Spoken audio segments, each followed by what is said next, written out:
علم الانسان ما لم يعلم۔ میرے اسلامی بھائیوں، بزرگوں، نوجوان ساتھیوں، پیارے بچوں، پردہ نشین اسلامی ماں اور بہنوں، اللہ رب ذوالجلال کا ہم تمام پر فضل و کرم ہے کہ اللہ رب العالمین نے ہمیں اشرف المخلوقات بنایا ہے، اور اشرف المخلوقات بنا کر اللہ رب العالمین نے ہمیں عزت بخشی ہے۔ اللہ تعالیٰ نے فرمایا وَلَقَدْ كَرَّمْنَا بَنِي آدَمَ وَحَمَلْنَاهُمْ فِي الْبَرِّ وَالْبَحْرِ وَرَزَقْنَاهُمْ مِنَ الطَّيِّبَاتِ وَفَضَّلْنَاهُمْ عَلَى كَثِيرٍ مِّمَّنْ خَلَقْنَا تَفْضِيلًا، کہ ہم نے بنی آدم کی تکریم کی ہے، عزت دی ہے، اور بر سمندر اور خشکی میں، بر و بحر میں ہم نے اسے اس کے لیے ساری چیزیں مسخر کی ہیں۔ وَرَزَقْنَاهُمْ مِنَ الطَّيِّبَاتِ، اور ہم نے بہت ساری پاک چیزیں اسے عطا کی ہیں۔ وَفَضَّلْنَاهُمْ عَلَى كَثِيرٍ مِّمَّنْ خَلَقْنَا تَفْضِيلًا، اور ہم نے بہت ساری جو مخلوقات پیدا کی ہیں ان تمام مخلوقات پر ہم نے اس کو بڑی فضیلت عطا کی ہے۔ تو اللہ رب العالمین کا یہ سب سے پہلا کرم ہے کہ اللہ رب العالمین نے اشرف المخلوقات بنایا۔ انسان اپنے وجود کے لیے سب سے پہلے جن چیزوں کا حاجت مند ہوتا ہے وہ خود انسان ہے، اس کا وجود ہے، اور اسی طریقے سے سماج ہے، اور پھر یہ دنیا ہے جس کا وہ حاجت مند ہوتا ہے۔ یعنی یہ ساری دنیا ہی اپنے اندر خود انسان کی محتاج ہے، اور انسان دنیا کا، اور یہ دونوں چیزیں اپنے آپ میں ایک دوسرے کی ضرورت کو پورا کرتی رہتی ہیں۔ اللہ رب العالمین نے انسان کو مانوس ہونے والا بنایا ہے۔ انسان نسیہ سے بھی ہے اور انسان انس سے بھی ہے، کہ اس کے اندر ہی ایک دوسرے سے مانوس ہونا، مألوف ہونا اللہ تبارک و تعالیٰ نے رکھا ہے، کہ وہ ایک دوسرے سے جڑنا پسند کرتا ہے، تعلقات بنانا پسند کرتا ہے، مانوس ہونا پسند کرتا ہے، ملنا جلنا، ہمدردی اور یگانت اس کی طبیعت کے اندر موجود ہے۔ اسی ہمدردی اور اسی میل جول اور اسی انسیت اور الفت و محبت کا یہ نتیجہ ہے کہ ایک انسان دوسرے انسان کے کام آئے، اور دوسرے الفاظ میں کہ انسان اپنے سماج کے لیے فائدہ مند ہو، مفید ہو، نافع ہو، نفع پہنچانے والا رہے، یہ انسان کے لیے ضروری ہے۔ اس انسان میں کوئی خیر نہیں جو اپنے سماج کے لیے کوئی خیر اور بھلائی کا باعث نہیں ہوتا ہے۔ اللہ کے رسول صلی اللہ علیہ وسلم نے فرمایا کہ خیر الناس انفعهم للناس، کہ انسانوں میں سب سے بہتر آدمی، بہترین آدمی وہ ہے جو لوگوں کے لیے سب سے زیادہ نافع ہو، نفع بخش ہو، فائدہ مند ہو۔ لوگوں کو جتنا وہ فائدہ پہنچانے والا رہے گا اتنا اس کے اندر خیریت ہوگی، یعنی کہ بھلائی ہوگی، اس کے اندر خیر ہوگا، اور وہ آدمی بھی خیر کو پائے گا۔ جتنا لوگوں کی وہ خدمت کرتا رہے گا، ایک وقت ایسا آئے گا کہ خدمت کرتے کرتے، خادم بنتے بنتے وہ خود مخدوم ہو جائے گا، لوگ اس کی خدمت کرنے لگیں گے۔ تو انسان خود بھی نافع ہو، سماج کے لیے بہترین ہو اور خیر کا باعث ہو، یہی اسلام ہمیں سکھاتا ہے۔ اللہ کے رسول صلی اللہ علیہ وسلم نے ایمان کی علامتوں میں سے اور ایمان کی تکمیل کے کاموں میں سے جو کام آپ نے بتایا ہے وہ یہ کہ ایک انسان، ایک مسلمان اپنے بھائی کے لیے وہی پسند کرے جو اپنے لیے پسند کرتا ہے۔ لا یؤمن احدکم حتی یحب لاخیہ ما یحب لنفسہ، کہ تم میں سے کوئی آدمی اس وقت تک کامل ایمان والا نہیں ہو سکتا ہے جب تک کہ وہ اپنے بھائی کے لیے وہی پسند نہ کرے جو اپنے لیے وہ پسند کرتا ہے۔ تو دوسروں کے لیے پسند کرنا ویسا ہی جیسا ہم اپنے لیے پسند کرتے ہیں، یہی سماج کی فلاح اور بہبود کا سب سے پہلا قدم ہے۔ سب سے پہلی سیڑھی یہ ہے کہ آدمی اپنے سماج کے لیے، اپنے معاشرے کے لیے ویسا ہی پسند کرے جیسا کہ وہ اپنے لیے پسند کرتا ہے، وہی چیز اختیار کرے جو چیز وہ اپنے آپ کے لیے اختیار کرتا ہے۔ یہ چیز جب تک نہیں ہوگی وہ آدمی اپنے ایمان میں کامل اور اکمل اور مکمل نہیں ہو سکتا ہے۔ اللہ کے نبی صلی اللہ علیہ وسلم نے اس سے بھی چھوٹی چیز کو اللہ کے نبی صلی اللہ علیہ وسلم نے افضل اعمال میں سے گردانا ہے کہ ایمان میں سب سے بہترین ایمان والا، اعمال میں سب سے افضل اعمال کرنے والا وہ آدمی ہے جو آدمی اپنے کسی مسلمان بھائی کے دل میں خوشی کو داخل کرتا ہے، فرحت اور سرور کا باعث بنتا ہے۔ اللہ کے نبی صلی اللہ علیہ وسلم نے اس مومن کو افضل مومن قرار دیا ہے کہ ایک مسلمان کے دل میں خوشی کو داخل کرنا بھی یہ اعمال میں سے بہترین اعمال میں سے ہے۔ تو آدمی کو چاہیے کہ وہ جیسے ہمیشہ اپنے آپ کی خوشی کے لیے یا اپنے آپ کی خدمت کے لیے، اپنے آپ کی بھلائی کے لیے سوچتا ہے، ویسے ہی اپنے سماج کے بھلائی کے لیے بھی وہ سوچے۔ ہم لوگوں نے عموماً دو چیزوں پر ترکیز کی ہوئی ہے، توجہ دی ہوئی ہے۔ ایک اللہ تبارک و تعالیٰ کی توحید، اللہ تبارک و تعالیٰ کی عبادت، اور اس کے بعد دوسرے اخلاق، جس کے بارے میں زیادہ توجہ دی جاتی ہے۔ جبکہ اللہ تبارک و تعالیٰ کے جیسے حقوق ہیں اور وہ پہلے درجے پر ہیں، بالکل اسی طریقے سے بندوں کے بھی کچھ حقوق ہیں۔ اللہ تبارک و تعالیٰ نے اپنا حق جہاں بتایا ہے، وہاں اللہ تبارک و تعالیٰ نے بندوں کا حق بھی فوراً ذکر کیا ہے۔ اللہ تعالیٰ نے جہاں اپنی عبادت کا ذکر کیا ہے، جہاں اپنی اطاعت کا ذکر کیا ہے، وہیں اللہ تبارک و تعالیٰ نے خدمت کا بھی ذکر کیا ہے۔ اللہ کی اطاعت میں یہ بات بھی داخل ہے کہ اللہ کی عبادت کے ساتھ ساتھ بندوں کی خدمت بھی کی جائے، بندوں کی بہتری کے بارے میں، ان کے بہبود کے بارے میں سوچا جائے۔ اللہ تبارک و تعالیٰ نے فرمایا، سورہ بقرہ کی مشہور آیت ہے کہ لیس البر ان تولوا وجوہکم قبل المشرق والمغرب، مشرق و مغرب کی طرف رخ کر کے نماز ادا کر دینا یہی نیکی نہیں ہے، کہ یہ نیکی نہیں ہے کہ تم مشرق اور مغرب کی طرف رخ کر کے نماز ادا کر لو، ولیکن البر، لیکن نیکی یہ وہ ہے، اس شخص کے اندر نیکی ہے، وہ شخص نیکی پر ہے جو آدمی اللہ پر ایمان لائے اور اس کے فرشتوں پر، اس کی کتابوں پر، اس کے رسولوں پر، آخرت کے دن پر ایمان لائے۔ تو اسلام، پھر ایمان، اور اس کے بعد اللہ تبارک و تعالیٰ نے فرمایا کہ اور اسی طریقے سے نیکی میں سے یہ ہے کہ وَلَكِنَّ الْبِرَّ مَنْ آمَنَ بِاللَّهِ وَالْيَوْمِ الْآخِرِ وَالْمَلَائِكَةِ وَالْكِتَابِ وَالنَّبِيِّينَ۔ پھر اللہ تبارک و تعالیٰ نے اپنے حق کو ذکر کرنے کے بعد بندوں کے حق کو فوراً ذکر کرتا ہے، کہتا ہے وَآتَ الْمَالَ عَلَى حُبِّهِ، کہ اس کی محبت میں مال دے، اس کو، رشتہ داروں کو، یتیم کو، مسکین کو، مسافر کو، مانگنے والوں کو گردنیں آزاد کرنے میں، یعنی غلاموں کو آزاد کرنے کے بارے میں وہ مال دے۔ وآت المال علی حبہ ذوی القربى والیتامى والمساکین وابن السبیل والسائلین وفی الرقاب۔ یہ چھ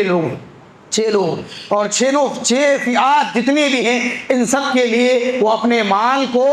خرچ کرے، یہ بھی نیکی ہے۔ نیکی صرف وہ نہیں کہ وہ اسلام کے ارکان پر ایمان لائے، ایمان کے ارکان پر ایمان لائے، مشرق و مغرب کی طرف رخ کر کے نماز پڑھ لے، یہی نیکی نہیں، نیکی یہ بھی ہے۔ اس کے بعد اللہ تبارک و تعالیٰ نے فرمایا کہ وآت المال علی حبہ ذوی القربى والیتامى والمساکین وابن السبیل والسائلین وفی الرقاب واقام الصلاة وآت الزکاة والموفون بعہدہم اذا عاہدوا، نماز قائم کرے، زکوٰۃ دے، والموفون بعہدہم اذا عاہدوا، جب وہ وعدہ کرے تو وعدے کو پورا کرنے والا رہے، یہ بھی نیکی میں سے۔ والصابرین فی البأساء والضراء وحین البأس، تکلیفوں اور مصیبتوں، بیماریوں میں اور تنگی کے وقت صبر کرنے والا ہو۔ اولئک الذین صدقوا واولئک هم المتقون، اللہ تعالیٰ فرماتے ہیں کہ یہی لوگ سچے ہیں اور یہی لوگ متقی ہیں۔ تو اللہ تبارک و تعالیٰ نے ایمان کی علامت، نیکی کی علامت، صداقت کی علامت، تقوی اور پرہیزگاری کی علامت صرف اور صرف عبادات کو اللہ تعالیٰ نے نہیں بتایا ہے، بلکہ اللہ تبارک و تعالیٰ نے معاملات کو بھی بتایا ہے، خدمت کو بھی بتایا ہے، کہ آدمی اپنے وطن، اپنے سماج اور اپنے معاشرے کی خدمت کرے، یہ بھی نیکی میں سے ہے، یہ بھی اللہ تبارک و تعالیٰ کی اطاعت میں سے ہے، کہ ہمیں جیسے اللہ تبارک و تعالیٰ کے حقوق کا خیال ہے، بالکل اسی طریقے سے ہمیں اللہ تبارک و تعالیٰ کے بندوں کے حقوق کا بھی خیال رکھنا چاہیے، ان کی خدمت کا بھی سوچنا چاہیے۔ اور ایسے بہت سارے نمونے ہمیں اللہ کے نبی صلی اللہ علیہ وسلم کی زندگی میں ملتے ہیں، نبی صلی اللہ علیہ وسلم کی بعثت سے پہلے بھی اور بعثت کے بعد بھی۔ حلف الفضول میں اللہ کے نبی صلی اللہ علیہ وسلم نے شرکت کی، صرف انسانی اصولوں کی بنیاد پر، انسانی اصولوں کی بنیاد پر، اور اسی طریقے سے سماج کی خدمت کے اصولوں کی بنیاد پر، مظلوموں کی خدمت کے اصول کے بنیاد پر حلف الفضول میں اللہ کے نبی صلی اللہ علیہ وسلم نے شرکت کی تھی۔ اور نبی بنائے جانے کے بعد آپ نے کہا تھا کہ اگر آج بھی کسی ایسے مجھے انجمن کے لیے، سوسائٹی کے لیے بلایا جائے تو میں ضرور ان کی دعوت پر لبیک کہوں گا، یعنی شرکت کروں گا کہ انسانی اصولوں پر، انسانیت کی خدمت کے لیے، سماج کی خدمت کے لیے اگر اصول بنائے جائیں، سوسائٹی قائم کرنے والے کوئی بھی ہوں، اگر وہ انسانی اصولوں کی بنیاد پر ہوگا تو میں ان کی دعوت کو قبول کروں گا۔ اور یہ بھی دیکھ لیجئے کہ ہماری جو ترقی ہے، ہماری فلاح اور بہبود ہے، وہ سماج کی خدمت میں ہے۔ اللہ تبارک و تعالیٰ کے پاس اگر ہم سرخ روح ہونا چاہتے ہیں تو وہ بھی سماج کی خدمت میں ہے۔ اللہ کے نبی صلی اللہ علیہ وسلم پر جب پہلی وحی آئی اور آپ ڈر کر گھبراتے ہوئے حضرت خدیجہ رضی اللہ تعالیٰ عنہ کے پاس آئے اور آ کر کے آپ نے اپنے ڈر کا اظہار کیا، تو جو کلمات حضرت خدیجہ نے اللہ کے نبی صلی اللہ علیہ وسلم کو تسلی دیتے ہوئے کہے تھے، ان کلمات میں آپ دیکھیں گے کہ ساری کی ساری باتیں خدمت خلق سے تعلق رکھتی ہیں، سماجی خدمت سے تعلق رکھتی ہیں۔ انہوں نے کہا تھا کہ کلا واللہ لا یخزیک اللہ ابدا انک لتصل الرحم وتحمل الکل وتکسب المعدوم، کہ اللہ کی قسم اللہ تعالیٰ آپ کو ہرگز رسوا نہیں کرے گا، اللہ کی قسم اللہ تعالیٰ آپ کو ہرگز رسوا نہیں کرے گا۔ کیوں؟ اس لیے کہ آپ رشتہ داروں کے ساتھ اچھا سلوک کرتے ہیں، بوجھ والے کا بوجھ اٹھاتے ہیں، اور بے یار و مددگار شخص کی مدد کرتے ہیں، مظلوموں کا آپ سہارا بنتے ہیں، اور کمزوروں کے لیے آپ طاقت اور سپورٹ کا باعث بنتے ہیں۔ اللہ تبارک و تعالیٰ آپ کو ہرگز رسوا نہیں کرے گا۔ تینوں کام اور تینوں کاموں کا تعلق آدمی کے اپنے معاشرے اور سماج سے ہے، اس میں سے کوئی بھی عبادات کے درجے میں نہیں ہے۔ اور اس وقت تو اللہ کے نبی صلی اللہ علیہ وسلم ابھی نبی بنائے گئے تھے، اور یہ اصول قیامت تک ہے۔ قیامت تک جو لوگ ان اصولوں پر رہیں گے، اور آج بھی آپ دیکھ لیجئے جن لوگوں نے ان اصولوں کو اپنایا ہوا ہے، سماج کی خدمت کے اصول کو اپنایا ہوا ہے، معاشرے کی خدمت کو اصول کو اپنایا ہوا ہے، وہ لوگ کامیاب ہیں، سرخ روح ہیں، نیک نام ہیں، اور ترقی پذیر بھی ہیں، چاہے وہ اپنے خاندان میں ہو، معاشرے اور سماج میں ہو، یا عالمی پیمانے پر ہو۔ جو لوگ انسانی خدمت کا گرچہ کے نعرہ ہی کیوں نہ صحیح لگاتے ہیں، وہ لوگ سرخ روح ہیں، اور اس کے ذریعے سے صرف وہ سماج کی خدمت ہی کا کام گرچہ نہیں کر رہے ہیں، بلکہ سماج کی خدمت کے بہانے وہ لوگوں کی مذہبی طور پر رہنمائی بھی کر رہے ہیں، جسے ہم گمراہی کا نام دیتے ہیں، لیکن ان کے نزدیک وہ رہنمائی ہے، اور ہمارے نزدیک وہ گمراہی گرچہ ہو، لیکن وہ اپنی جگہ پر سماج کی خدمت کے بہانے لوگوں کے مذہب کو تبدیل کر رہے ہیں، سپورٹ کے بہانے لوگوں کو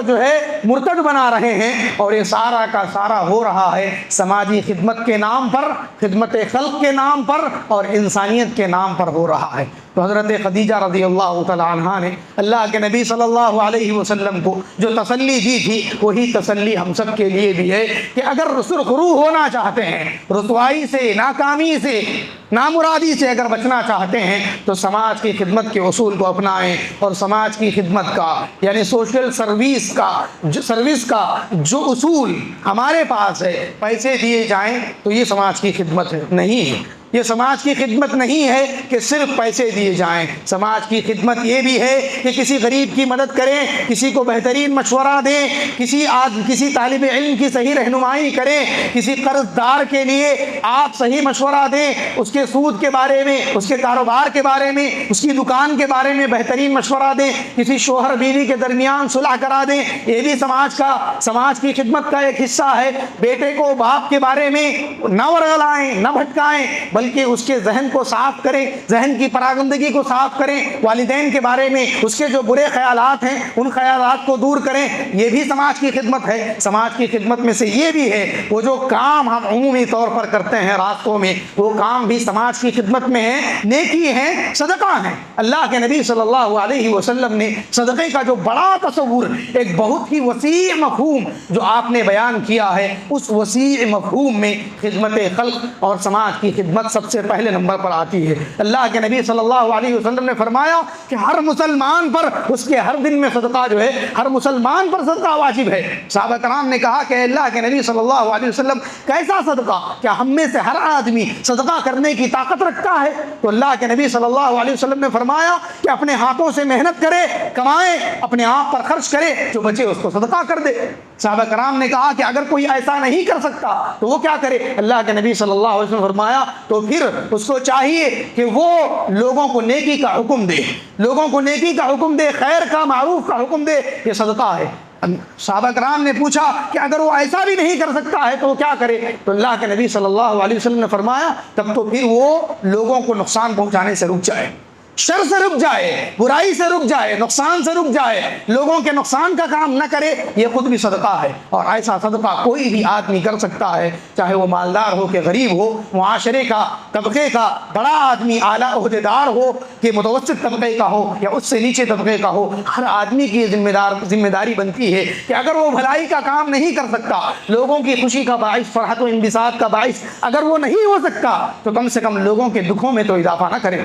لوگوں کے غموں میں اضافہ نہ کرے، لوگوں کی پریشانیوں اور تکلیفوں میں اضافہ نہ کرے۔ وہ اس طریقے سے کہ اللہ کے رسول صحیح مسلم کی روایت ہے، اللہ کے نبی صلی اللہ علیہ وسلم نے فرمایا کہ ایک آدمی کو اللہ تبارک و تعالیٰ نے اس ایک درخت کے بدلے میں جنت میں داخل کر دیا جس نے مسلمانوں کے راستے سے ایک اس درخت کو ہٹا دیا تھا جو مسلمانوں کو تکلیف دے رہا تھا، درخت کو ہٹا دیا تھا یا کانٹے دار درخت کو ہٹا دیا تھا۔ اللہ تبارک و تعالیٰ نے اس کا شکریہ ادا کیا اور شکریہ کے طور پر اللہ تبارک و تعالیٰ نے اس کو جنت میں داخل کر دیا۔ اگر ایک درخت کے بدلے میں ایک آدمی جنت میں چلا جاتا ہے جو کہ خدمت ہے، عام خدمت ہے، تو اس صورت میں دوسرے اس کے مقابلے میں جو کام ہیں، جو گندگی کے ہیں، جو نقصان پہنچانے کے ہیں، پریشانی کے ہیں، تکلیف کا باعث ہیں، اگر ان کاموں سے اگر کوئی آدمی رک جائے، ان کاموں سے آدمی لوگوں کو دور کرے تو کتنی بڑی وہ نیکی پائے گا۔ تو اس لیے ہمیں چاہیے کہ ہم عبادات تک خدمت کو نہ رکھیں، عبادات تک عبادت کو نہ رکھیں، اطاعت کو، اللہ کی اطاعت کو عبادات تک محدود نہ کریں۔ اللہ کی اطاعت بندوں کی خدمت میں بھی ہے، اللہ کے رسول صلی اللہ علیہ وسلم کی اطاعت بندوں کی خدمت میں بھی ہے، اور یہ خدمت اللہ تبارک و تعالیٰ کے ہاں بڑا درجہ رکھتی ہے۔ اسی وجہ سے بنی اسرائیل کے جو عورتوں کے واقعات جو مشہور ہیں، آپ نے کئی مرتبہ سنے ہوں گے، بلی کا ہو یا کتے کو پانی پلانے کا ہو، یہ سارے واقعات یعنی کہ خدمت خلق ہی تو ہیں، اس سے بڑھ کر اور کیا ہو سکتے ہیں کہ اللہ تبارک و تعالیٰ نے ان لوگوں کو صرف جانوروں کی تکلیف دینے پر کسی کو جہنم اور جانوروں کی خدمت پر کسی کو جنت اگر دیا ہے، جانوروں کے مقابلے میں جو انسانوں کے آرام کا کام کرے، انسانوں کی خدمت کا کام کرے، کہ اللہ تبارک و تعالیٰ کے پاس اس کا درجہ اور مقام نہیں ہوگا، جو اس میں بھی ایسے لوگوں کی خدمت کرے جو لوگ اللہ تبارک و تعالیٰ پر ایمان رکھنے والے ہیں، اللہ کی اطاعت اور عبادت کرنے والے ہیں، ایسے لوگوں کی اگر خدمت کرنے والا ہو، کیا اللہ تبارک و تعالیٰ کے پاس اس کا مقام نہیں ہوگا؟ ضرور مقام ہوگا۔ تو اس لیے صرف عبادات کو عبادات کے حد تک نہ رکھیں، بلکہ اس کو معاملات میں بھی اللہ کی اطاعت کو، اللہ کی عبادت کو معاملات میں بھی مانیں اور خدمات میں بھی مانیں، اور اس میں بھی خاص کر سماج کی، اپنے معاشرے کی اور اپنے وطن کی خدمت کے بارے میں بھی اس عبادت کو اور اس اطاعت کو جانیں۔ اللہ تبارک و تعالی ہم سب کو توفیق نصیب فرمائے۔ اللہ تبارک و تعالی ہم سب کو اپنے معاشرے کے لیے، اپنے سماج کے لیے خیر اور بھلائی کا باعث بنائے۔ اللہ تعالی ہمیں خیر کی کنجیاں اور چابیاں بنائے، اللہ تعالی شر کی کنجیاں اور چابیاں بننے سے اللہ تعالی ہمیں بچائے۔ اللہ تعالیٰ سے دعا ہے کہ اللہ تبارک و تعالیٰ ہمیں ایک دوسرے کے ساتھ خیر خواہی اور ہمدردی کرنے والا بنائے۔ اللہ تعالیٰ بے دردی سے، ظلم سے، عدوان سے اور حد سے تجاوز کرنے سے اللہ تبارک و تعالیٰ ہماری حفاظت فرمائے۔ اللہ تعالیٰ سے دعا ہے کہ ہم میں سے جو بھی بیمار ہیں ان کو شفائے کاملہ عاجلہ نصیب فرمائے، جو بے روزگار ہیں اللہ تعالیٰ ان کو روزگار نصیب فرمائے، جو قرض دار ہیں اللہ تبارک و تعالیٰ اپنے فضل سے ان کے قرضوں کو چکا دے، جو بے روزگار ہیں اللہ تبارک و تعالیٰ، جو بے اولاد ہیں اللہ تبارک و تعالیٰ انہیں صاحب اولاد بنائے۔ آمین۔ اقول قولی ھذا واستغفر اللہ لی ولکم ولسائر المسلمین من کل ذنب فاستغفروه انه كان للأوابین غفورا۔